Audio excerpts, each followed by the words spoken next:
श्री कृष्ण गोविंद हरे मुरारी, हे नाथ नारायण वासुदेवा। श्री कृष्ण गोविंद हरे मुरारी, हे नाथ नारायण वासुदेवा। हे नाथ नारायण वासुदेवा, हे नाथ नारायण वासुदेवा। श्रीमद्भागवत पंचम स्कंध अथ चतुर्दशोऽध्याय। भवाटवी का स्पष्टीकरण।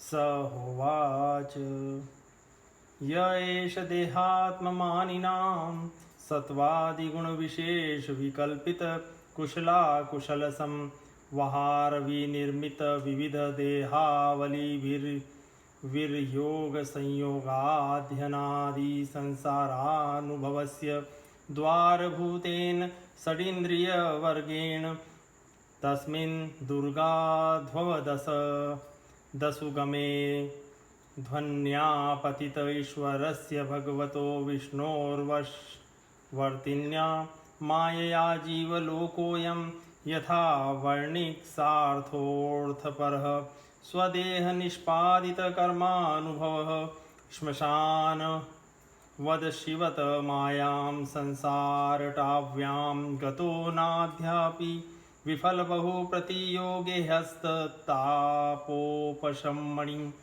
हरिगुरुचरणारविन्द मधुकरानुपदवीं मवरुन्धे यस्यामुहवा एते षडिन्द्रियनामानः कर्मणा दस्यवः एवते। श्री सुखदेव जी कहते हैं, राजन, देहाभिमानी जीवों के द्वारा सत्वादि गुणों के भेद से शुभ, अशुभ और मिश्र तीन प्रकार के कर्म होते रहते हैं। उन कर्मों के द्वारा ही निमित्त नाना प्रकार के शरीरों के साथ होने वाला जो संयोग वियोग आदि रूप अनादि संसार जीव को प्राप्त होता है, उसके अनुभव के 6 द्वार हैं, मन और 5 ज्ञानेंद्रियां। उनसे विवश होकर यह जीव सूह मार्ग भूलकर भयंकर वन में भटकते हुए धन के लोभी वनिजारों के समान परम समर्थ भगवान विष्णु के आश्रित रहने वाली माया की प्रेरणा से बिगड़ वन के समान दुर्गम मार्ग में पड़कर संसार वन में जा पहुँचता है। यह वन श्मशान के समान अत्यंत अशुभ है। इसमें भटकते हुए उसे अपने शरीर से किए हुए कर्मों का फल भोगना पड़ता है। यहाँ अनेकों विघ्नों के कारण उसे अपने व्यापार में सफलता भी नहीं मिलती, तो भी यह उसके श्रम को शांत करने वाले श्री हरि एवं गुरुदेव के चरणारविंद मकरंद मधु के रसिक भक्त भ्रमरों के मार्ग का अनुसरण नहीं करता। इस संसार वन में मन सहित 6 इंद्रियां ही अपने कर्मों की दृष्टि से डाकुओं के समान हैं। तद्यथा पुरुषस्य धनम यत्किंचित् धर्मोपैकं बहुकृच्छाधिगतं साक्षात् परम पुरुषाराधन लक्षणो योऽसो धर्मस्तं तु सांप्रदाय उदाहरन्ति। तद्धर्म्यं धनं दर्शन स्पर्श श्रवण स्वादनावघ्राण संकल्प व्यवसाय गृहं ग्राम्योपभोगेन कुनाथस्य अजितात्मनो यथा सार्थस्य विलुम्पन्ति। अथ च यत्र कौटुम्बिका दारापत्यादयो नाम्ना कर्मणां वृक्सृगाला एवानिच्छतोऽपि कदर्यस्य कुटुम्बिन उरणकवत्संरक्षमाणं मिषतोऽपि हरन्ति। यथा हनुवत्सरं कृष्णमाणमप्यदग्धबीजं क्षेत्रं पुनरेवावपनकाले गुल्मतृणवीरुदभिर्गवहं रमिव भवत्येवमेव गृहाश्रमः कर्मक्षेत्रं यस्मिन् हि कर्माण्युसीदन्ति यदयं कामकरण्ड एष आवसथः।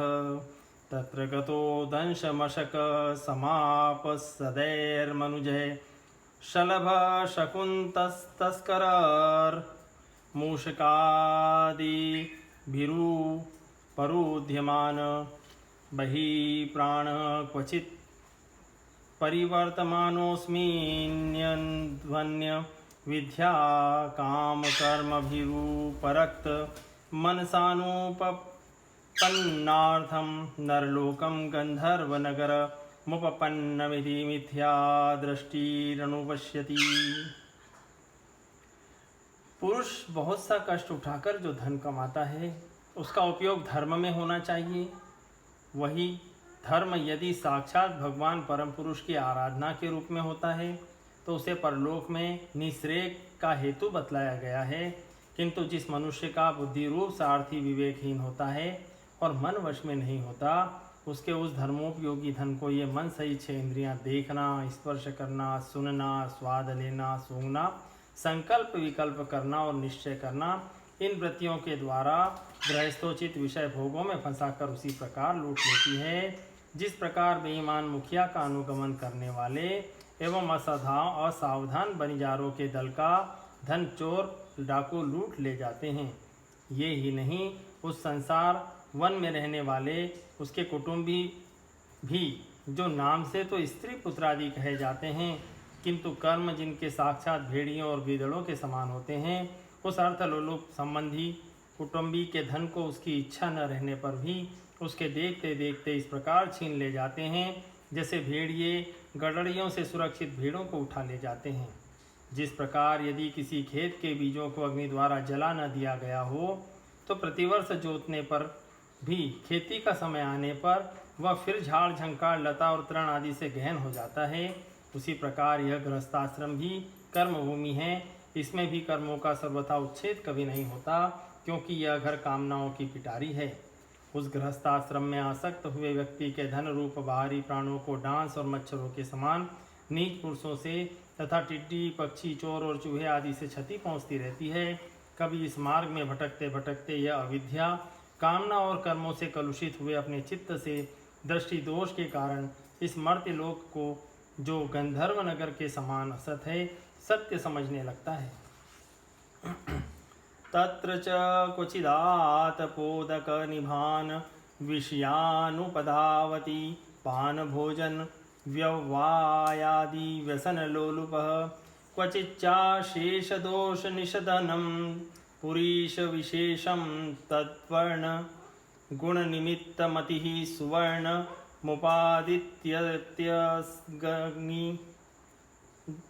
मुपादिसत्यग्नि काम कातर इवोल्मुख पिशाचम अथ कदाचिन्निवास पानीय द्रविणाध्यनेकात्मोपजीवनाभिनिवेशे तस्यां संसाराट व्यामितस्ततः परिधावति क्वचिच्च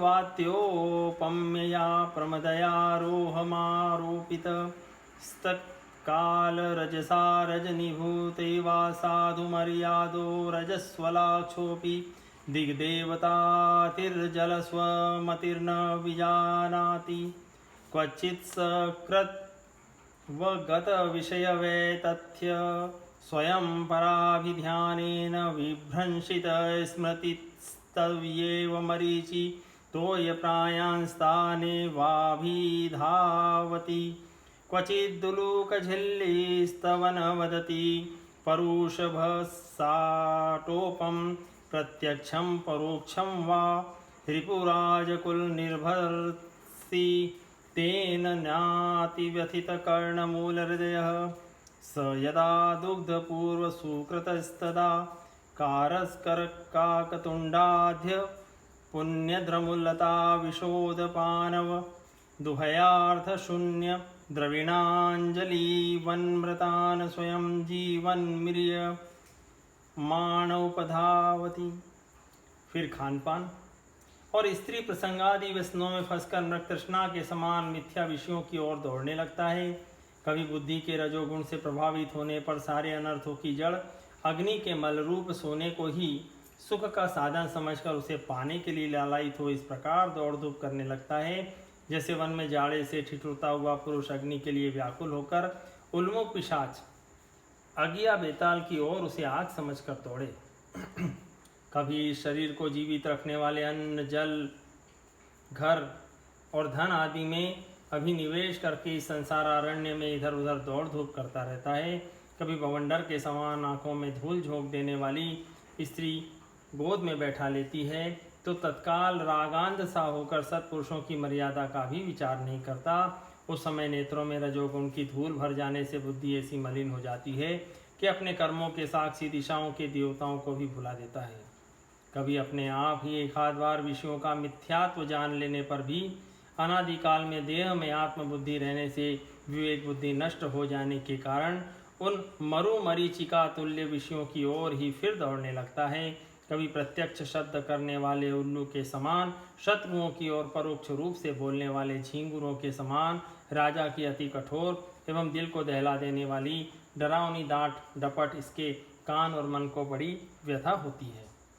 पूर्व पुण्य क्षीण हो जाने पर यह जीवित ही मुर्दे के समान हो जाता है और जो कारस्कर एवं काकतुंड आदि जहरीले फलों वाले पाप वृक्षों इसी प्रकार की दूषित लताओं और विषैले कुओं के समान हैं तथा जिनका धन इस लोक और परलोक दोनों के ही काम में नहीं आता और जो जीते हुए भी मुर्दे के समान हैं, उन कृपण पुरुषों का आश्रय लेता है। एकादा सत्प्रसंगानि कृतमतिर्व्युदक स्रोतः स्खलन वधू भयतोऽपि दुःखदं पाखण्डमाभियाति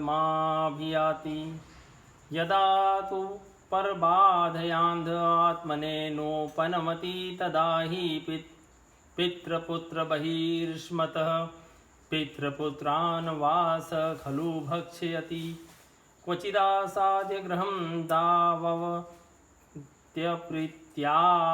प्रियार्थविधुरं सुखोदर्कं शोकाग्निना दह्यमानो वृषं निर्वेदमुपगच्छति क्वचित् कालविषमितराजकुलरक्षसापहृतप्रियतमधनासु प्रमृतक इव विगतजीवलक्षणास्ते कदाचिन्मनोरथोपगतपितृपितामहाध्यत्सदिशि स्वप्ननिर्वृत्ति लक्षणमनुभवति क्वचित् गृहाश्रमकर्मचोदनादिभिः भरगिरिमारुरुक्षमाणो लोकव्यसनकर्षितमना कण्टकशर्कराक्षेत्रं प्रविशन्निवसीदति क्वचित् च दुःसहेन काया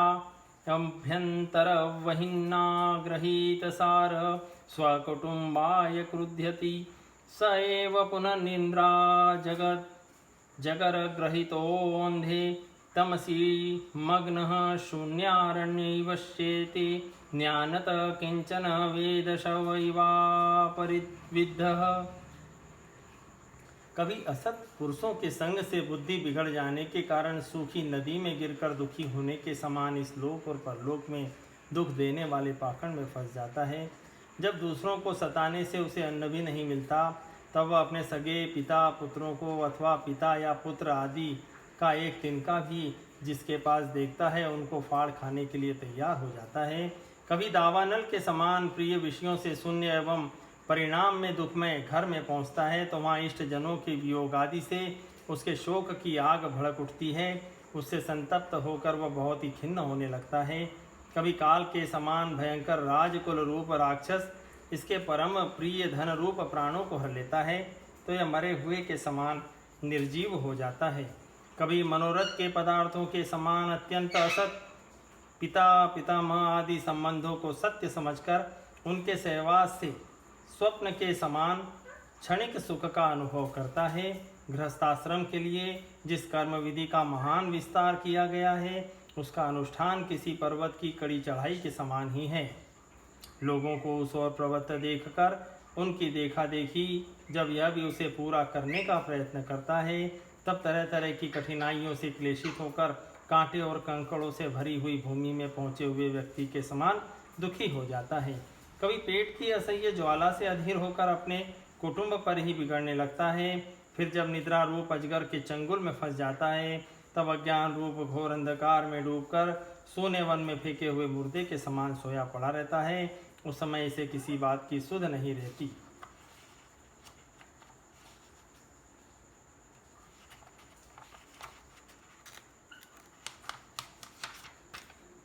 कदाचित् भग्नमान दृष्टो दुर्जनदन्दशूकेर्लब्धनिद्राक्षणो व्यथितहृदयेनानुक्षीयमाण विज्ञानोन्द कूपेन्द वत्पतति कर्हि स्मचित् काममधुलवान् विचिन्त्वन् यदा परदार परद्रव्याण्यवरुन्धानुराज्ञा स्वामिर्भिर्वा निहतः पतत्यपारे निर्ये अथ च तस्मादुभयोत्थापि कर्मास्मिन्नात्मनः संसारा वपनमुदाहरन्ति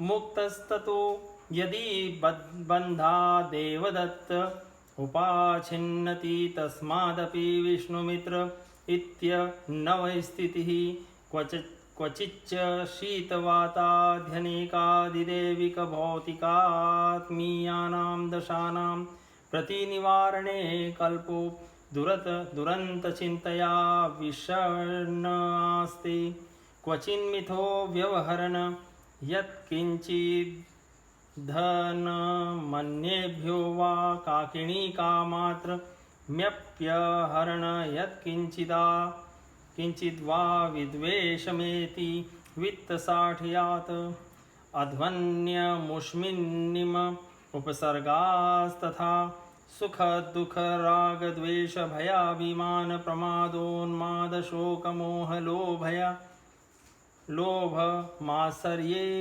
ईर्षा वमान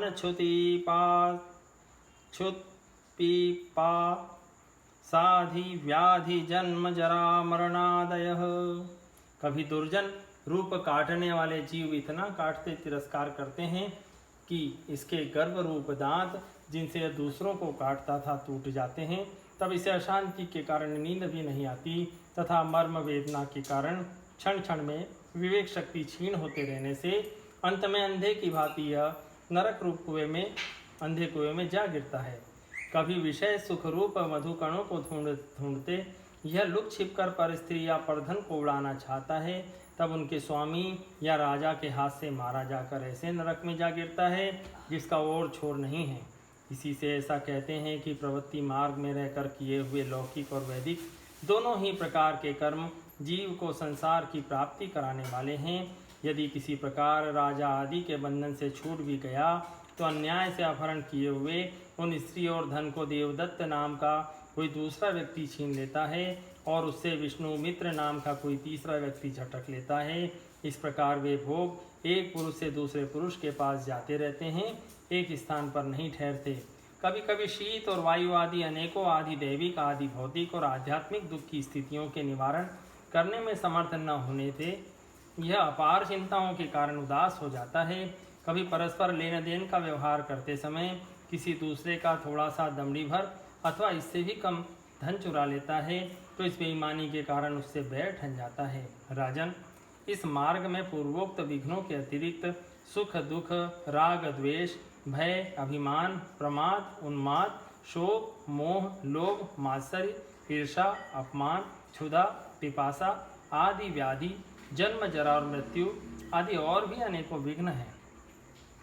क्वापि देव मायया स्त्रिया भुजलतोपगूढ़ प्रस्कन्न विवेक विज्ञानो यद्विहार ग्रहारंभाकुल हृदयस्तदाश्रया वसक्त सुत दुहित्र कलत्र भावी भाषिताव लोक विचेष्टिता परत हृदय आत्मानं जितात्मा पारेन्धे तमसी प्रहीणोति कदाचिदीश्वरस्य भगवतो विष्णोश्चक्रात् परमाण्वदिद्विरार्धापवर्गकालो पलक्षणात् परिवर्तितेन वयसा रहंसा हरत आब्रह्मतृणस्तद्बादिना भूतानां निमिषतो मिषता।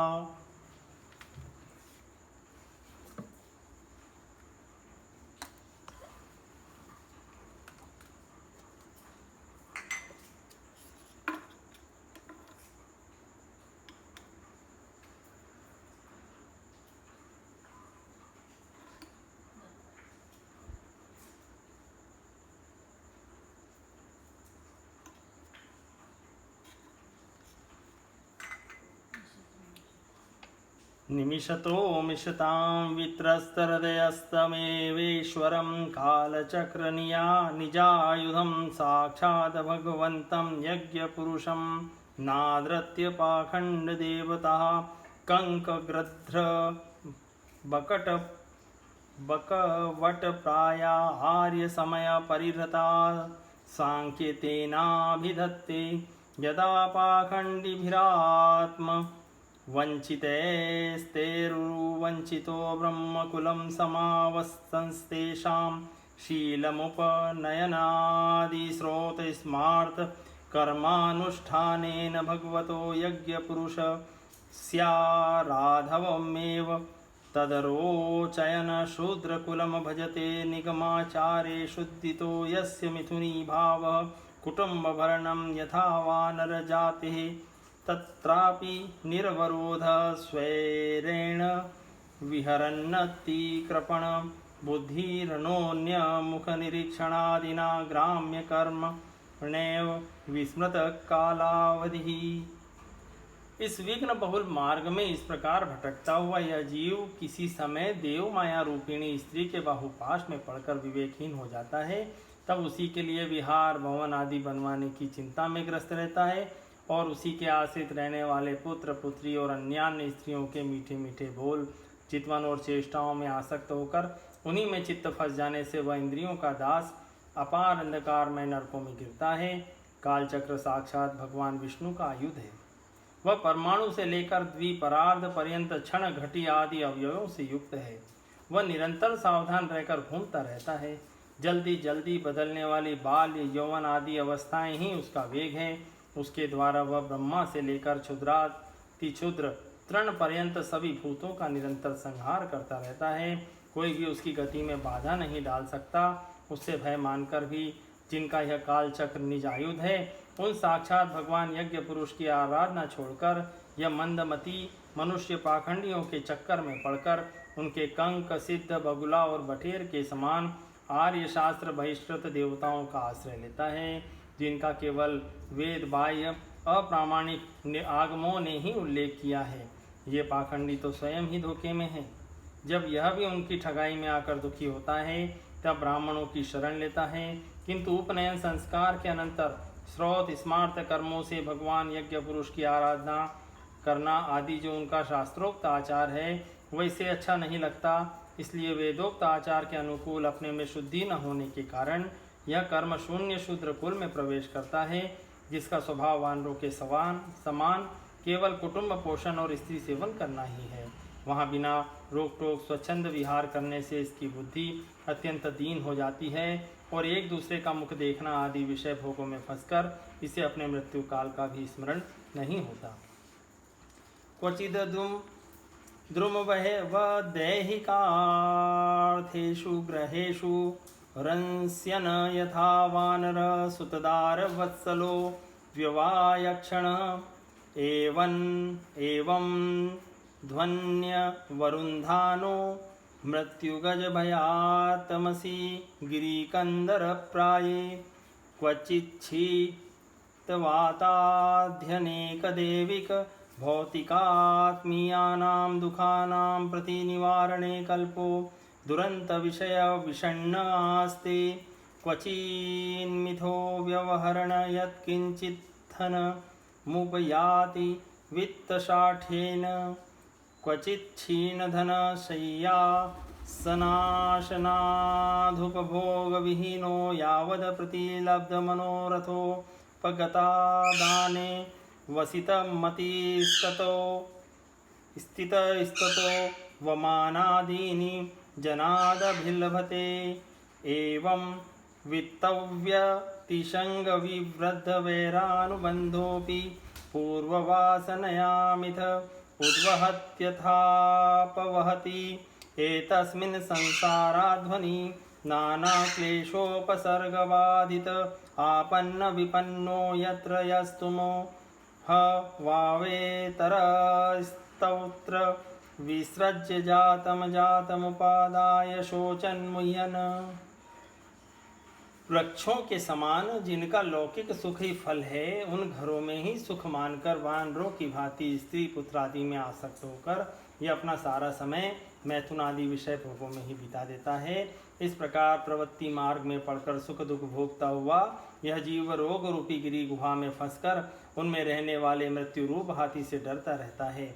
कभी कभी शीत वायु आदि अनेक प्रकार के आदि दैविक आदि भौतिक और आध्यात्मिक दुखों की निवृत्ति करने में जब असफल हो जाता है, तब उस समय अपार विषयों की चिंता से यह खिन्न हो उठता है। कभी आपस में क्रय विक्रय आदि व्यापार करने पर बहुत कंजूसी करने से इससे थोड़ा सा धन हाथ लग जाता है।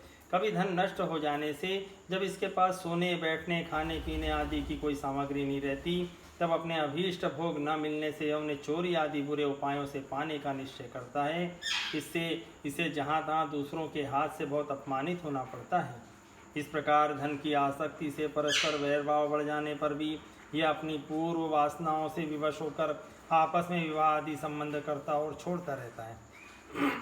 इस संसार मार्ग में चलने वाला यह जीव अनेक प्रकार के क्लेश और विघ्न बाधाओं से बाधित होने पर भी मार्ग में जिस पर जहाँ आपत्ति आती है अथवा जो कोई मर जाता है उसे जहाँ का तहाँ छोड़ देता है तथा नए जन्मे हुओं को हाथ साथ लगाता है। कभी किसी के लिए शोक करता है, कभी किसी का दुख देखकर मूर्छित हो जाता है, किसी के वियोग होने की आशंका से भयभीत होता है, किसी से झगड़ने लगता है, कोई आपत्ति आती है तो सोरोने चिल्लाने लगता है। विभ्यद्विवदन क्रंदन संह्यस्य कायन्निह्यमान साधुवर्जितो नैवावर्ततेऽध्यापि यतारदेश नरलोकसार्थो यमध्वन पारमुपदिशन्ति यदिदं योगानुशासनं न वायेतवरुन्धते यन्यस्तद्दण्डा मुनय उपशमशीला उपरतात्मानः समवगच्छन्ति यदपि दिगि भजयिनो यज्विनो वे राजर्षय किं तु परं मृधे शयीरन्यस्यामेव ममेयमिति कृतवैरानुबन्धायां विसृज्य स्वयं मुपसंहर्ता कर्मवल्लीमवलम्ब्य ततापद कथञ्चिन्नरकाद्विमुक्तः पुनरप्येवं संसाराध्वनि वर्तमानो नरलोकसार्थमुपयाति एवमुपरि गतोऽपि तस्येदमुपगायन्ति आर्ष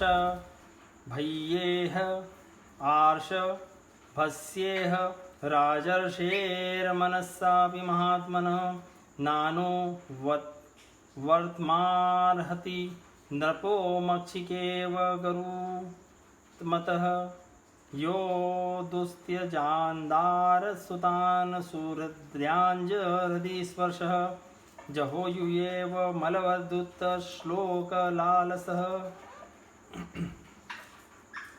कहीं कोई मन के अनुकूल बात हो गई तो प्रसन्नता के मारे फूला नहीं समाता, कभी गाने लगता है और कभी उन्हीं के लिए बंधने में भी नहीं हिचकता।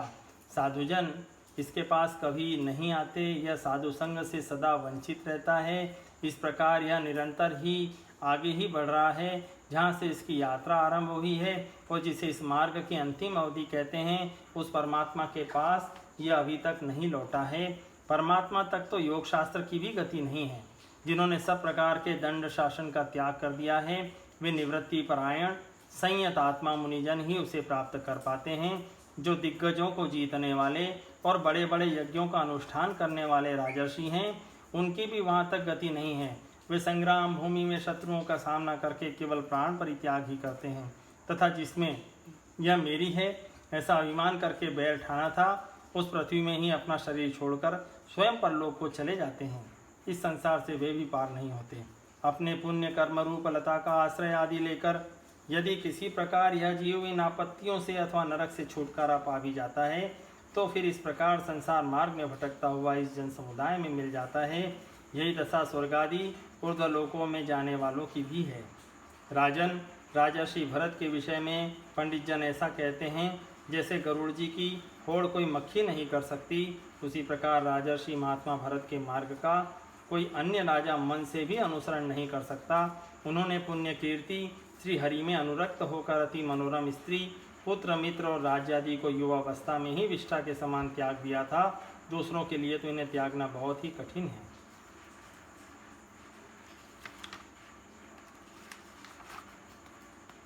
यो दुस्तिजान क्षितिसुत स्वजनार्थदारान् प्रार्थ्यां श्रियं सुरवरे सदयावलोकां नैच्छन्नपस्तदुचितं महता मधुद्विट सेवानुरक्तमनसामभवोऽपि फल्गु यज्ञाय धर्मपतये विधिने पुणाय योगाय सांख्यशीर्षे प्रकृतीश्वराय नारायणाय हरये नमयन्त्युदारं हास्यन् मृगत्वमपि यः समुदाजहार य इदं भागवत सवाजितावदात गुणकर्मणो राजर्षेर्भरतस्यानुचरितं स्वस्त्ययनमायुष्यं धन्यं यशस्यं स्वर्ग्यापवर्ग्यं वानुशृणोति आख्यास्यति अभिनन्दति च सर्वा एवाशीषात्मनम् आशास्तेन कांचन परत इति। उन्होंने अति दुस्तज पृथ्वी, पुत्र, स्वजन, संपत्ति और स्त्री की तथा जिसके लिए बड़े बड़े देवता भी लालायित रहते हैं, किंतु जो स्वयं उनकी दया दृष्टि के लिए उन पर दृष्टिपात करती रहती थी, उस लक्ष्मी की भी लेश मात्र इच्छा नहीं की। यह सब उनके लिए उचित ही था, क्योंकि जिन महानुभावों का चित्त भगवान मधुसूदन की सेवा में अनुरक्त हो गया है, उनकी दृष्टि में मोक्ष पद भी अत्यंत तुच्छ है। उन्होंने मृग शरीर छोड़ने की इच्छा होने से उच्च स्वर से कहा था कि धर्म की रक्षा करने वाले, धर्मानुष्ठान में निपुण, योग गम्य, सांख्य के प्रतिपाद्य, प्रकृति के अधीश्वर, यज्ञ मूर्ति, सर्वांतर्यामी श्री हरि को नमस्कार है। राजन, राजर्षि भरत के पवित्र गुण और कर्मों की भक्तजन भी प्रशंसा करते हैं। उनका यह चरित्र बड़ा कल्याणकारी, आयु और धन की वृद्धि करने वाला, लोक में सुयश बढ़ाने वाला और अंत में स्वर्ग और मोक्ष की प्राप्ति कराने वाला है।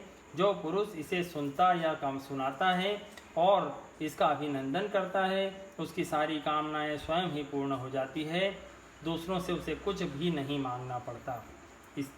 इति श्रीमद्भागवते महापुराणे पारमहंस्यां संहितायां पंचम स्कंधे भरतोपाख्याने पारोक्ष विवरणां चतुर्दशोऽध्याय सम्पूर्णम्।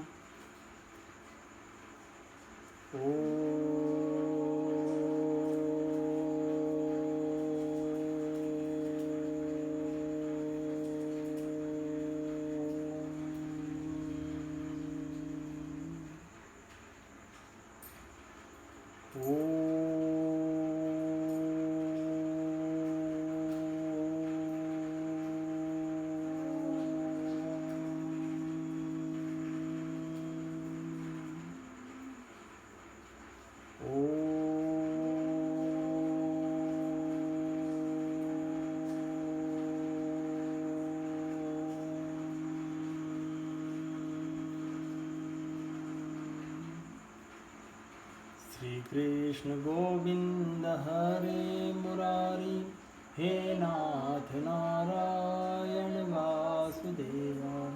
श्री कृष्ण गोविंद हरे मुरारी, हे नाथ नारायण वासुदेवा। हे नाथ नारायण वासुदेवा, हे नाथ नारायण वासुदेवा।